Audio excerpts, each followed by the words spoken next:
So you want to learn a new skill. You read a book, take a training or course, maybe an online course, and then you know what to do. Now just do it.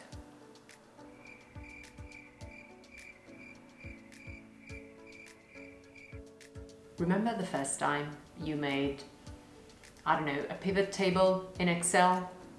The first time you did a warrior pose in yoga, or kicked a penalty, or made a successful presentation, or made your first Instagram story. Do you remember that? It's likely that you don't, unless it was a very big thing, so maybe you remember the presentation. Mostly you don't remember it because it's become second nature.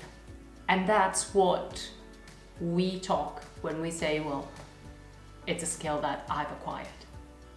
However, that first time, it's the stage you have to go back to when you want to learn a new skill. Even if you're a seasoned yogi, a seasoned footballer, or a person in a senior management position, you have to go back to that thing where you try and you fail.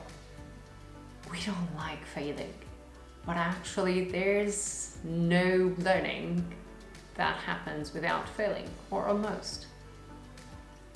Why should it be different with soft skills, for example? That's even more complicated because emotions get in the way. My name is Simona and I'm a business coach. I help people develop the skills that are most useful to them in their business, for their job, and their company, and in life in general. What I'm going to share in this video is the basic starting point to learn a new skill, what to look for, and how to get started. Stay with me until the end, and I will share a concrete example of one of the most impactful skills of all, and my favorite. Learning a new skill, especially if it's a soft skill, but in general, is about doing, not just about knowing. Knowing is where most training stops. Doing is up to you, and it's influenced by many factors. Probably the most important of all is your emotional state. What sometimes happens is you try a couple of times, it's complex, there's lots of things that you should be doing at the same time. It doesn't work, and so you give up and revert back to what you were doing before. And that's a lost occasion to learn something about yourself and to maybe start a different way of doing some things. But it's complicated. Or maybe it isn't. It's just that as adults, we want to get it done. So we think that in the same way we've learned an Excel formula, we'll learn how to manage people. It doesn't work like that. But it's learnable, and there are bits that we can break down the skill into that become more manageable. So how do we build a skill in small steps? What I do with my coaching clients, and that's what I've learned as a coach, is to break down the skill into behaviors. Behaviors that are observable, that are concrete, that are repeatable, and that usually start with a verb. For example, a manager listens actively to his or her resources in order to understand what their point of view is. This is a behavior. Here's one. And then the list goes on. But if you try to do a lot of things together, so you try to listen and to influence and to convince and to monitor, that's not gonna help because you're trying to do too many things together. The good news is as you break down the skill into these behaviors, some of them you're already practicing. Take the listening. Maybe you've always been in contact with clients and you're used to listening to clients. So now you can take that behavior where you listen to your client and try to understand where their pain point is, and you transfer it to someone in your team when you're talking to them and try to understand where is their pain point and where you can help them, for example. So this is the good news. Some of these behaviors you will have maybe not master, but practice for some time. Then it's the matter of those behaviors that you want to adopt.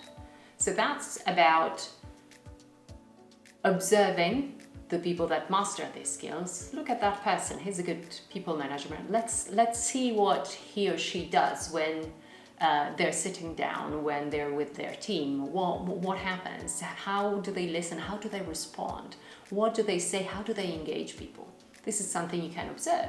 It's also something you can read and you can learn from in a training or in a book.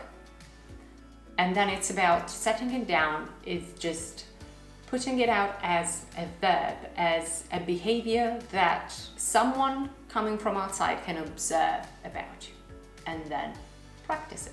In the same way, you can practice a yoga pose or I don't know, singing, and it is practice, and you should expect to maybe not fail, but to have some difficulties with it, and that's all right.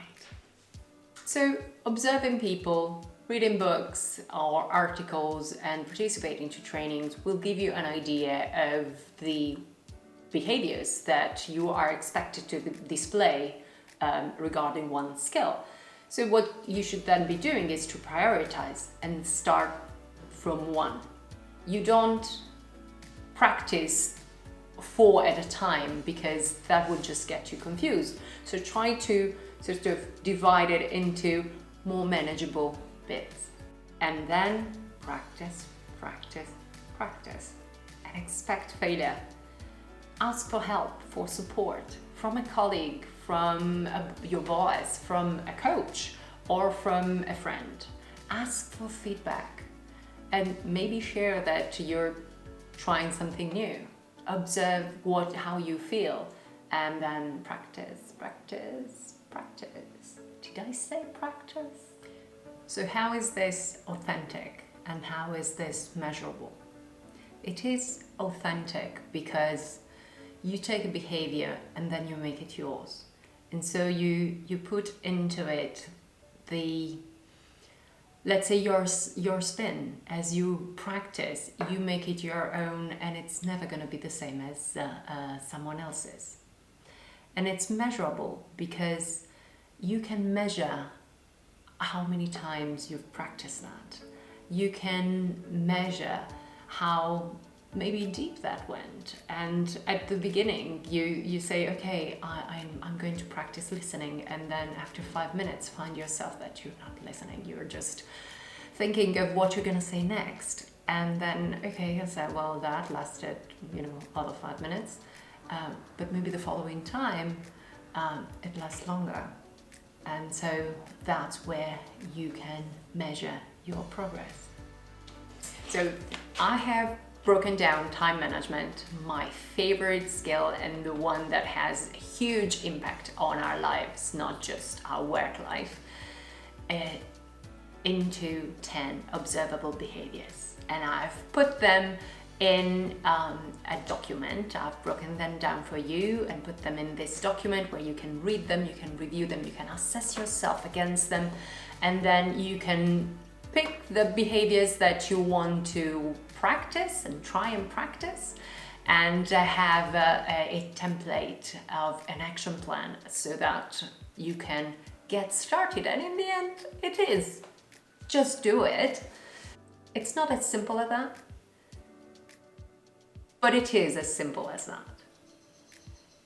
Just break it down into manageable bits and start one at a time. You will find this document in the resources in the description of the video below. So if you like this video, give it a thumbs up, comment, and share it with someone who might benefit from it. Subscribe to the channel. And especially if you download the resource, get in touch and let me know how it's working for you. you can get in touch here in the comments or on social media. So thank you for watching, and I'll see you next week.